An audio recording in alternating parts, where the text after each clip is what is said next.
আসলেও যাইতে পারে কি প্রতিদিনই ক্লাস টাইমে দেই না ভাই ও তো ফ্রি ফায়ার আসক্ত হয়ে গেছে। আসলে এই তো না আছে কই ভাই ও তো আমি সাদে আছি যাইতে দেখি আর ভালোর কথা না যাই কিনা মাইনুল তুই কি করো ক্লাস টাইমে?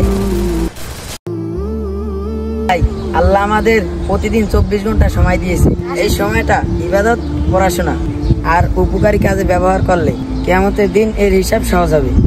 গেম খেলে যদি সময় নষ্ট হয় তার হিসাব কিয়ামতের দিন কঠিন হবে। ভাই মৃত্যুর পরে যখন আল্লাহ জিজ্ঞেস করবেন সময় কোথায় ব্যয় করলে, তখন আমরা কি উত্তর দিব? যদি বলে গেমে, তাহলে কি মুখ রক্ষা হবে? এখনো সময় আছে এই ধ্বংসের পথ থেকে নিজেকে আলোর পথে ফিরিয়ে আন। ভাই আমি বুঝতে পারিনি নিজের ক্ষতি নিজেই করে যাচ্ছি। যেই সব কাজ মানুষকে ধ্বংস করে দেয় সেই সব কাজ থেকে বিরত থাকবো ইনশাআল্লাহ।